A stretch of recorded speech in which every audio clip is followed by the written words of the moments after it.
अस्सलामु अलैकुम to all of you. आज की इस वीडियो में मैं बात करने वाला हूँ जो बख्ती मूवमेंट है एंड जो सूफी मूवमेंट है। तो इन दो मूवमेंट्स के बारे में मैं बात करने वाला हूँ। ये जो दोनों ही मूवमेंट्स हैं, बख्ती मूवमेंट एंड सूफी मूवमेंट, तो ये बहुत ही इंपॉर्टेंट है।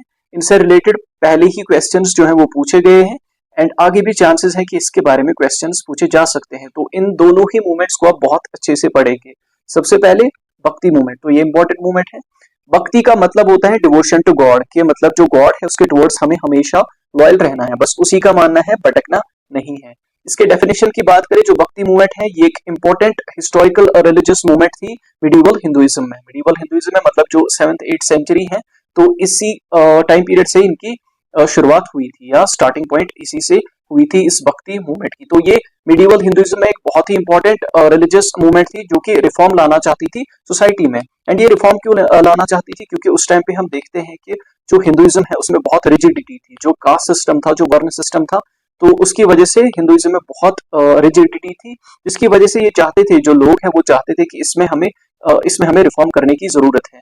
एंड इस रिफॉर्म से फिर क्या हुआ कि इन्होंने बोला कि हम कैसे अटेन कर सकते हैं सेल्वेशन। सेल्वेशन का मतलब क्या होता है कि हम नजात कैसे पा सकते हैं। तो इन्होंने बोला कि जो रिचुअल्स है, जो मतलब सेक्रीफाइसेस है, तो वो उतना ज्यादा जरूरी नहीं है कि हमें कुर्बानी नहीं देनी है। जो एनिमल सेक्रीफाइसेस हैं तो इनकी कुर्बानी उतनी ज्यादा जरूरी नहीं है। जो बाकी रिचुअल्स हैं तो वो ज्यादा जरूरी नहीं है, बल्कि जरूरी ये है कि कैसे हम अपना जो कनेक्शन है वो गॉड के साथ स्ट्रॉन्ग कर सकते हैं। तो बेसिकली ये उसी चीज के ऊपर फोकस करते थे कि हम हमेशा लॉयल रहेंगे टुवर्ड्स गॉड एंड जिसकी वजह से हम नजात पा सकते हैं। तो जरूरी नहीं है कि हम बाकी जो एक्सटर्नल वर्शिप्स हैं या जो बाकी जो वर्शिप्स हैं या सेक्रीफाइसेस हैं तो वो हम ना करें एंड ऐसे ही हम लाइक जिक्र वगैरह करें, मतलब इनकी बिलीफ के अकॉर्डिंग, मतलब जैसे बोलते थे कि लाइक हम ये भजन वगैरह गाएंगे जिसकी वजह से हम मतलब नजात पा सकते हैं।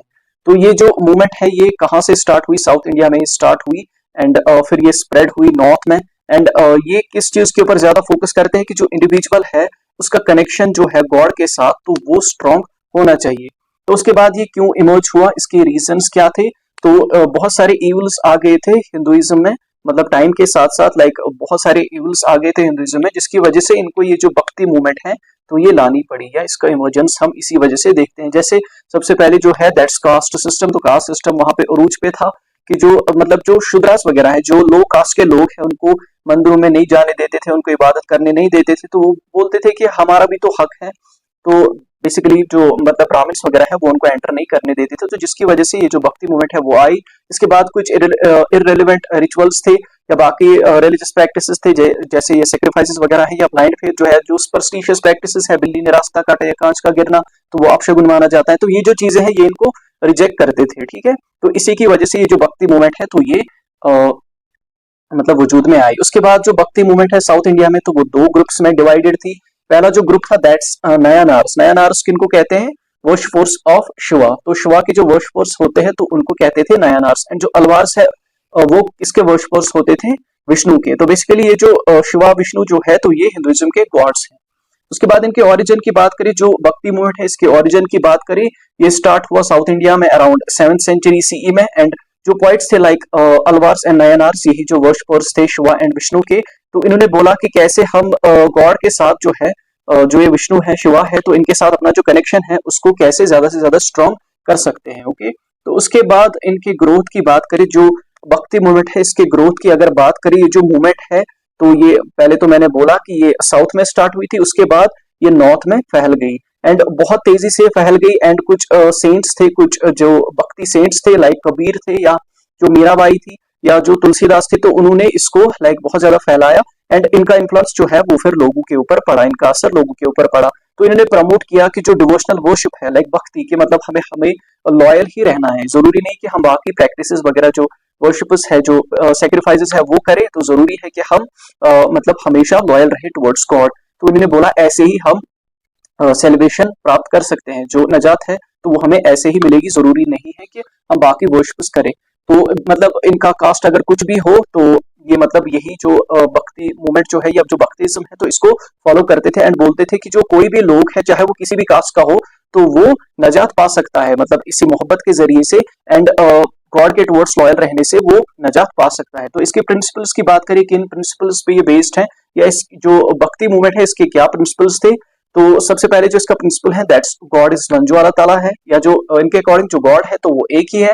उसके बाद जो सारे लोग हैं वो इक्वल है, कोई सुपीरियर नहीं है, कोई इंफीरियर नहीं है, सारे जो लोग हैं वो इक्वल है। एक्सटर्नल वर्शिप जो है वो उतना जरूरी नहीं है जो बाकी सेक्रीफाइसेस है या जो पिलग्रिमेज है, जैसे कि ये जाते हैं केदारनाथ में या जो अमरनाथ यात्री है वहां पे जाते हैं, तो उन्होंने बोला कि ये उतना ज्यादा जरूरी नहीं है, बल्कि जरूरी है क्या कि हमेशा लॉयल रहना, उनकी जिक्र वगैरह करना। ओके, उसके बाद जो कास्ट डिस्टिंक्शन है तो उसको अवॉइड करना, जो कास्ट सिस्टम है वो खत्म हो जाए, सारे जो लोग हैं वो इक्वल हो। तो बेसिकली इनका यही मोटो था। तो इसके साथ ही जो भक्ति मूवमेंट है वो यहाँ पे खत्म होती है एंड उसके बाद हम स्टार्ट करेंगे सूफिज्म। हमारा जो नेक्स्ट टॉपिक है दैट सूफिज्म। सूफिज्म जो है ये भी बहुत इंपॉर्टेंट टॉपिक है, क्योंकि इससे रिलेटेड भी प्रीवियसली क्वेश्चंस पूछे गए थे एंड आगे भी चांसेस हैं इससे रिलेटेड भी क्वेश्चंस पूछे जा सकते हैं, तो इसको आप अच्छे से पढ़ेंगे। जो वर्ड सूफी है वो डिराइव हुआ है वर्ड सब से, जिसका मतलब है कोर्स क्लोथ। कोर्स क्लोथ मतलब कि जो हार्ड होता है, जो रफ क्लोथ होता है, मतलब कि जो सख्त एक क्लोथ होता है, तो सफ का मतलब वही होता है। एंड ये क्या रिप्रेजेंट करता है, सफ मतलब होता है कोर्स क्लोथ, हार्ड क्लोथ, तो ये क्या रिप्रेजेंट करता है कि ये इन लोगों की जिंदगी रिप्रेजेंट करता है। ये जो सूफीज होते थे तो इनकी जिंदगी रिप्रेजेंट करता है कि ये कैसे जिंदगी गुजारते थे। बेसिकली ये बहुत ही आम जिंदगी गुजारते थे, कोई हाई फाई जिंदगी नहीं होती थी इनकी, मतलब बहुत ही सख्त जिंदगी ये गुजारते थे। किसी आइसोलेटेड प्लेस पे ये बैठ जाते थे, वहां पे मेडिटेशन करते थे, वहां पे अल्लाह ताला की इबादत करते थे। तो बेसिकली ये जो सफ है ये रिप्रेजेंट करता है कोर्स क्लोथ को, जो कि इन टर्न रिप्रेजेंट करता है कि ये जो सूफीज हैं तो ये कैसे जिंदगी गुजारते थे, इनकी जो जिंदगी है वो हार्ड होती थी। या जो सफा के और एक मीनिंग है, जैसे सफा का मतलब होता है प्योर, पाक।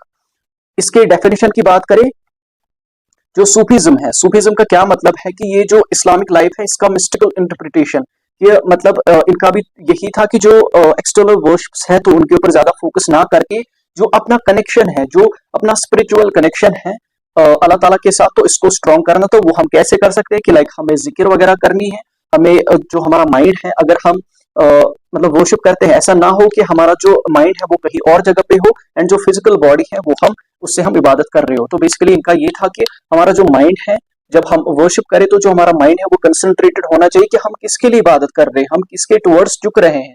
तो ये चीजें जो है ये जरूरी थी। तो सूफीज्म बेसिकली यही था, जिसमें कि बहुत सारे आइडियाज हैं, प्रैक्टिसेस है, मतलब ये चीज भी बोलते हैं कि जो सूफी म्यूजिक है, मतलब सारे म्यूजिक नहीं बट जो सूफी म्यूजिक है ये बोलते हैं उसको कि हाँ वो आप मतलब वो जायज है इस्लाम में, बट एक्चुअली वो नहीं है। तो ये इसी चीज के ऊपर फोकस करते थे कि कैसे हम जो अपना जो कनेक्शन है अल्लाह ताला के साथ तो इसको स्ट्रॉन्ग करेंगे, उसको और ज्यादा डीप करेंगे। तो बेसिकली ये यही बोलते थे कि जो स्पिरिचुअल कनेक्शन है अल्लाह ताला के साथ, तो जितना ज्यादा हम स्ट्रॉन्ग करेंगे उस चीज को, तो उतना ज्यादा हम अल्लाह ताला के साथ लाइक जुड़ जाएंगे, या जो हमारा जिंदगी का मकसद है तो वो हमें मिल जाएगा। ओके, उसके बाद इसके मेन थीम की बात करें, जो सूफिज्म है इसका जो मेन थीम है वो क्या है, दैट्स वहदतुल वजूद। तो ये क्लेम है, इसका क्या मतलब है, मतलब अरबिक में इसका क्या मतलब है कि वननेस और यूनिटी ऑफ द एग्जिस्टेंस। तो ये जो वहदतुल वजूद है इसका यही मतलब है कि जो हर कोई चीज है, नेचर में जो भी चीज एग्जिस्ट करती है तो वो उसको एक ही अल्लाह ताला ने पैदा किया है, या उसको एक ही अल्लाह ताला ने बनाया है। तो ये एक सूफी फिलॉसफी है जो कि क्लेम करती है कि जो भी चीज आप देखते हो इस दुनिया में, चाहे वो लिविंग हो नॉन लिविंग हो, तो उसको अल्लाह ताला ने ही बनाया है। इवन जो क्रिएशन है, जो ह्यूमन बींग्स हैं, अशरफुल मखलूकात जो है, तो उनको भी अल्लाह ताला ने ही बनाया है। तो ये इसी लाइक इनका जो थीम है तो दैट्स वाहिदतुल वजूद, तो इनका थीम यही है। ओके, उसके बाद इनके ओरिजिन की बात करें, जो सूफिज्म है इसका ओरिजिन हमें कहाँ पे देखने को मिलता है, तो ये डेवलप हुआ इस्लाम में अराउंड 8th सेंचुरी सीई में। कहाँ पे, इराक में। जो सूफिज्म है वो इस चीज के ऊपर फोकस करता है कि जो इंसान है उसका कनेक्शन गॉड के साथ बहुत स्ट्रांग होना चाहिए एंड सीक्रेटली होना चाहिए। ऐसा नहीं कि लाइक आप लोगों को दिखाओ, ये मतलब सीक्रेट होना चाहिए। जो आपका कनेक्शन है अल्लाह ताला के साथ तो ये सीक्रेट होना चाहिए, मतलब मन ही मन में आपका जो कनेक्शन है वो अच्छा होना चाहिए, वो डीप होना चाहिए, वो स्ट्रांग होना चाहिए। एंड ये जो सूफिज्म है ये इंडिया में आया किस टाइम पीरियड में, या किस सेंचुरी में, 11th सेंचुरी। ओके, तो उसके बाद ग्रोथ जो है उसकी बात करें, जो सूफी सेंट्स थे लाइक जो रूमी थे, मौलाना रूमी, या जो हाफिज थे, या जो अल गजाली थे, उन्होंने लिखा लाइक पोइट्री वगैरह उन्होंने लिखी, या बाकी चीजें उन्होंने लिखी। बाकी उनके वर्क्स में हमें मेन थीम्स क्या मिलते हैं, जैसे लव, उन्होंने यही जो मोहब्बत है उसको फैलाने की कोशिश करी कि कैसे आप अपना स्ट्रॉन्ग कनेक्शन करवा सकते हो अल्लाह ताला के साथ, एंड कौन से पाथ्स आप फॉलो करके अल्लाह ताला के ज्यादा करीब हो सकते हो। जो सूफीज्म है उसमें हमें कुछ तरीके देखने को मिलते हैं, कुछ जो पाथ्स है, जो ऑर्डर्स है, जो सिलसिला है, वो हमें देखने को मिलते हैं। एंड कुछ प्रैक्टिसेस देखने को मिलती हैं, जैसे जिक्र है। जिक्र मतलब कि अल्लाह ताला को याद करना। इनकी वजह से आप क्या कर सकते हो, इनकी वजह से आप अल्लाह ताला के ज्यादा करीब आ सकते हो। ये जो सूफीज्म है तो ये स्प्रेड हुआ इस्लामिक वर्ल्ड में। सबसे पहले तो हमने देखा कि मतलब इराक से स्टार्ट हुआ, उसके बाद ये साउथ एशिया में फैल गया, एंड जहां पे एंड फिर लास्टली इंडिया में भी फैल गया। जैसे जो ख्वाजा मोइनुद्दीन चिश्ती हैं, तो उन्होंने क्या किया कि उन्होंने यहाँ पे इंडिया के जो लोग हैं, तो इंडिया के जो कल्चर है तो उसको इन्फ्लुएंस किया। देखो बेसिकली क्या हुआ कि इराक से जो सूफी सेंट्स थे तो वो फिर पूरी दुनिया में चले गए, एंड इंडिया में भी वो आए, तो उन्होंने फिर जो आम लोग हैं उनको इन्फ्लुएंस किया। एंड मतलब फिर आम लोग जो है या जो नेटिव्स थे तो वो भी सूफी सेंट्स बन गए, जिसकी वजह से क्या हुआ कि जो लोकल्स थे तो वो भी इन सूफी सेंट्स से इंस्पायर्ड हुए। जैसे हमें एग्जांपल यहाँ पे देखने को मिलती है ख्वाजा मोइनुद्दीन चिश्ती रहमतुल्लाह ताला अलैह की। उसके बाद आगे बढ़ते हैं, इसके प्रिंसिपल्स की बात करें। जो सूफीज्म के जो प्रिंसिपल्स है वो कौन से हैं, किन प्रिंसिपल्स पे ये बेस्ड है। तो सबसे पहले जो प्रिंसिपल है इसका, that's God is one and all powerful.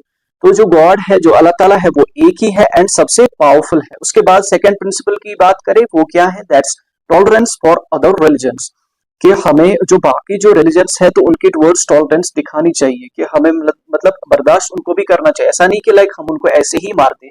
तो उसके बाद थर्ड जो इनका प्रिंसिपल है वो क्या है कि जो इंसान है उसको अपनी जिंदगी जो है अल्लाह ताला के लिए ही गुजारनी चाहिए, ना कि खुद के लिए, क्योंकि जो जिंदगी है ये अल्लाह ताला की देन है, उसने हमें किसी मकसद से ये दिया है, एंड हमें इस जिंदगी को उसके लाइक अकॉर्डिंगली ही गुजारनी चाहिए, अल्लाह ताला के अकॉर्डिंग ही गुजारनी चाहिए, उसके लिए ही गुजारनी चाहिए। ओके। उसके बाद जो फोर्थ प्रिंसिपल है वो क्या है कि जो लोग हैं उनको टीचिंग्स फॉलो करनी चाहिए एक पीर की। तो ये बहुत ही इंपॉर्टेंट पॉइंट है, क्योंकि जो सूफीज्म है वो इसके ऊपर फोकस करता है। जो पीर है मतलब टीचर, एंड मुरीद, मुरीद किसको कहते हैं, स्टूडेंट को, तो इनका रिलेशन जो है तो ये इसी के ऊपर ज्यादा फोकस करते हैं कि जो इंसान है इसका पीर होना चाहिए, इसका टीचर होना चाहिए, जो इसको सही से गाइड करेगा, एंड अगर ये भटकेगा तो वो इसे मतलब सही रास्ता उस टाइम पे दिखाएगा। ओके। सूफी सिलसिलास और ऑर्डर्स, जो सूफी सिलसिलास हैं, जो ऑर्डर्स है तो ये बहुत इंपॉर्टेंट है। इससे रिलेटेड भी प्रीवियसली क्वेश्चंस पूछे गए हैं, तो चांसेस है कि आगे भी इससे रिलेटेड क्वेश्चंस पूछे जा सकते हैं। तो सूफी ऑर्डर जो है या सूफी सिलसिला जो है बेसिकली ये क्या है, अनब्रोकन चेन है या पाथ है। अगर आपने सुना होगा ये जो कहते हैं ना कि ये जो सिलसिला है ये पिछले टाइम से चलता आ रहा है, तो बेसिकली ये यही चेन है या पाथ है। तो ये चेन है किन चीजों की, सूफी मास्टर्स की। ये चेन है सूफी मास्टर्स की, जिसका हमें स्टार्टिंग पॉइंट देखने को मिलता है कहाँ पे, प्रॉफिट मोहम्मद सल्लल्लाहु अलैहि वसल्लम पे। ओके।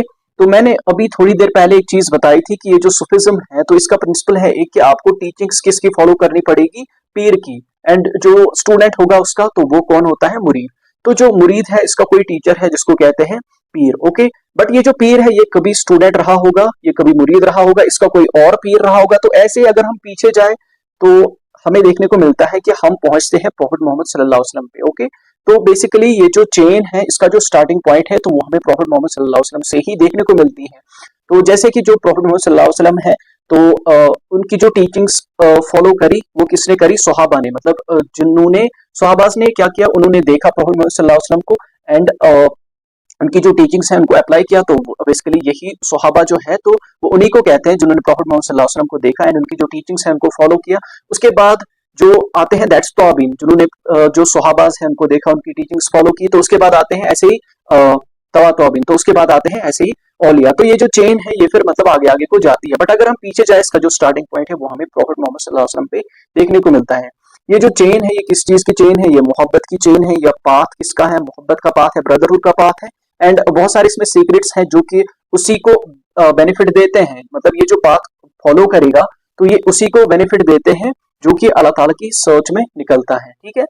तो ये जो सूफी ऑर्डर्स हैं, ये जो सूफी सिलसिलास है, बेसिकली ये क्या है, स्पिरिचुअल पाथ्स के मतलब कैसे आप अपना जो कनेक्शन है इस पाथ को फॉलो करके आप जो अपना कनेक्शन है अल्लाह ताला के साथ तो वो कैसे स्ट्रॉन्ग कर सकते हो। तो बेसिकली ये फोकस करते हैं किस चीज के ऊपर, इनर फेथ के ऊपर, कि हाँ आप बोलते हो जुबान से कि ये जो चीजें हैं ये एग्जिस्ट करती है, गॉड एग्जिस्ट करती है, बट क्या आप इस चीज के ऊपर इनर यकीन रखते हो, मतलब कि आप अंदर से रियली इस चीज के ऊपर यकीन रखते हो। देखो बोल तो कोई भी सकता है, बट अगर आपने कोई चीज नहीं देखी तो इट्स हार्ड कि आप उस चीज के ऊपर बिलीव रखते हो या नहीं। बट आपको बिलीव रखना है तो बेसिकली उसका मकसद यही है कि आपको अल्लाह ताला की जो जात है उसके ऊपर यकीन रखना है।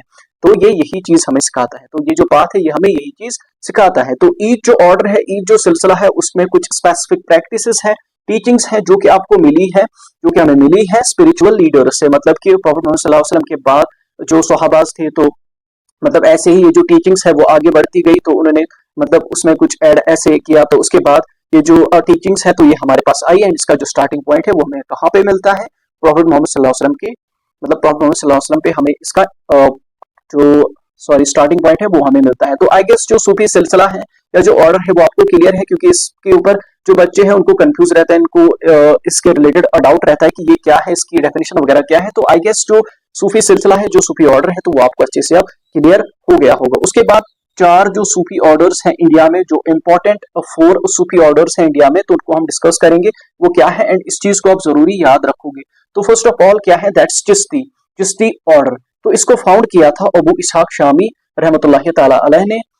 कहाँ पे इसको फाउंड किया था, चिश्त जो टाउन है, तो इसको बेसिकली चिश्ती ऑर्डर ही बोलते हैं, क्योंकि ये स्टार्ट हुआ था कहाँ पे, चिश्त टाउन में, जो कि पर्शिया में है, जो ईरान है, ईरान की जो कैपिटल है, या जो ईरान है उसको सबसे पहले बोलते थे पर्शिया, तो अभी बोलते हैं ईरान, इसकी कैपिटल है तेहरान। ओके, तो यहाँ पे एक टाउन था चिश्त टाउन, तो पर्शिया में, तो बेसिकली यहाँ पे ये स्टार्ट हुआ था। इसकी स्टार्टिंग पॉइंट किसने की थी, तो अबू इसहाक शामी रहमतुल्लाहि ताला अलैह ने। एंड इंडिया में इसकी स्टार्ट किसने की थी, ख्वाजा मोइनुद्दीन चिश्ती रहमतुल्लाहि अलैह ने। एंड उसका जो दरगाह है वो कहाँ पे है, अजमेर में। ओके, उसके बाद इंपॉर्टेंट सूफी की बात करें, सूफीज की बात करें, जो निजामुद्दीन औलिया है, तो वो भी इसी ऑर्डर को फॉलो करते थे। उसका जो डिसिपल था, मतलब उसका जो मुरीद था, वो था अमीर खुसरो। अमीर खुसरो अगर आपको नहीं पता तो बेसिकली एक फेमस पर्सनैलिटी है मिडिवल इंडिया के टाइम पीरियड पे, तो ये फादर, इसको कंसिडर किया जाता है फादर ऑफ कवाली का, एंड जो फादर ऑफ उर्दू लिटरेचर है, तो वो भी इसी को कंसिडर किया जाता है। उसके बाद ये जो ऑर्डर है ये किस चीज के ऊपर फोकस करता था, लव के ऊपर, मोहब्बत के ऊपर, एंड जो टॉलरेंस है towards other religions, towards people, तो उसके ऊपर फोकस करता था, एंड ओपननेस की, जो इंसान है वो जो अंदर है तो वही बाहर भी होना चाहिए। उसके बाद जो सेकंड ऑर्डर है वो क्या है, दैट्स कादरी ऑर्डर। इसको फाउंड किसने किया था, शेख अब्दुल कादिर जिलानी रहमतुल्लाहि ताला अलैह ने बगदाद में इसको फाउंड किया था। ओके, ये किस चीज के ऊपर फोकस करता है, मतलब जो टीचिंग्स हमें सिखाई किसने, अब्दुल कादिर जिलानी रहमतुल्लाहि अलैह ने, जो हमें उसने टीचिंग सिखाई, तो उसके ऊपर ये फोकस करता है। ज्यादातर इस चीज के ऊपर कि जो एक इंसान है उसको मतलब चैरिटी में देना चाहिए, उसको ऐसे खैरात ज़कात वगैरह जो है वो चीजें दान करनी चाहिए, एंड जो गरीब लोग है उसकी हेल्प करनी चाहिए, उनकी हेल्प करनी चाहिए। उसके बाद ये जो ऑर्डर है बहुत ही सेक्युलर ऑर्डर है, मतलब कि ये जो बाकी जो सेक्ट्स है, बाकी जो मतलब ये कट्टर मतलब नहीं था। ओके, तो सेक्युलर वही होता है कि जो मतलब टॉलरेट करे बाकी लोगों को भी। ओके, उसके बाद जो दाराशिको है वो इसी ऑर्डर को फॉलो करता था। दाराशिको अगर आपको नहीं पता, जो शाहजहां है उसके 4 बेटे थे, औरंगजेब, दाराशिको, शुजा एंड मुराद, तो उसमें से एक बेटा था उसका दाराशिको, एंड वो इसी ऑर्डर कादरी को फॉलो करता था। उसके बाद जो थर्ड आपका ऑर्डर है, जो इंपॉर्टेंट ऑर्डर है, वो क्या है, दैट्स सोहरवर्दी। ये जो सोहरवर्दी ऑर्डर है इसको किसने फाउंड किया था, शहाबुद्दीन सोहरवर्दी रहमतुल्लाहि अलैह ने।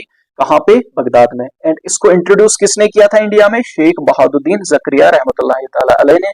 एंड ये जो ऑर्डर है ये ब्लेंड करता है किस चीज को, मिस्टिसिज्म को इस्लामिक लॉ के साथ, क्योंकि ऑफन हम देखते हैं जो सूफिज्म है वो थोड़ा मतलब अगर हम देखते हैं उसके बारे में पढ़ते हैं तो हमें कुछ ऐसी प्रैक्टिसेस मिलती हैं जो कि हमें लगता है कि ये तो इस्लाम में है ही नहीं, जैसे कि सूफी म्यूजिक, ये तो इस्लाम में है ही नहीं, बट यहाँ पे कुछ ऐसे जो सूफी ऑर्डर्स है वो बाशरिया होते हैं, बट कुछ जो है वो बेशरिया होते हैं, मतलब कि वो शरीयत के खिलाफ जाते हैं, बट जो कुछ है वो मतलब बाशरिया होते हैं, मतलब कि अकॉर्डिंग टू शरिया लॉ होते हैं। ओके, तो उसके बाद एक और ऑर्डर की बात करें जो कि फोर्थ इंपॉर्टेंट ऑर्डर है, वो क्या है, नक्शबंदी ऑर्डर। तो इसको किसने फाउंड किया था, ख्वाजा बहादुद्दीन नक्शबंदी रहमतुल्लाहि अलैह ने। एंड इसको इंडिया में किसने इंट्रोड्यूस किया था, ख्वाजा पीर मोहम्मद ने। ये सबसे ऑर्थोडॉक्स ऑर्डर था, मतलब कि ये बिल्कुल भी नहीं मानता था, कोई बिल्कुल भी टॉलरेट नहीं करते थे। एंड जो ये जो है तो सबसे जो सॉरी जो बाशरिया है तो वो यही ऑर्डर था, मतलब कि ये अकॉर्डिंग टू जो इस्लामिक लॉ है, मतलब शरीयत का जो लॉ है, तो ये उसको स्ट्रिक्टली फॉलो करते थे। एंड ये किस चीज के ऊपर ज्यादा फोकस करते थे, मेडिटेशन के ऊपर, बट हाँ इस्लामिक प्रैक्टिसेस जो है तो ये उनको मतलब तशबीह देते थे ज्यादा। एंड जो आपका फ्री टाइम है, जो आपका बाकी टाइम है, उसमें अल्लाह ताला की जिक्र करते थे, बट जो आपकी जो बेसिक जो आपके प्रिंसिपल्स है, आपको नमाज पढ़नी है, आपको ज़कात देनी है, आपको कुरान पढ़ना है, आपको रोजे रखने हैं, आपको हज पे जाना है, तो वो चीजें आपको जरूरी करनी ही करनी पड़ेगी। एंड उसके बाद जो औरंगजेब है, जैसे मैंने अभी बोला, शाहजहां के 4 बेटे थे, उनमें से एक था औरंगजेब, तो वो यही नक्शबंदी ऑर्डर को फॉलो करता था। ओके, उसके बाद सॉरी, तो यहाँ पे मतलब ये जो सूफिज्म है तो ये यहाँ पे खत्म होता है। तो इसके साथ ही जो वीडियो है तो वो भी खत्म होती है। वीडियो अच्छी लगी हो तो प्लीज वीडियो को लाइक कीजिए, कमेंट कीजिए, शेयर कीजिए अपने दोस्तों के साथ एंड चैनल को जरूर सब्सक्राइब कीजिए and don't forget to press the notification bell. Have a nice day. Thank you.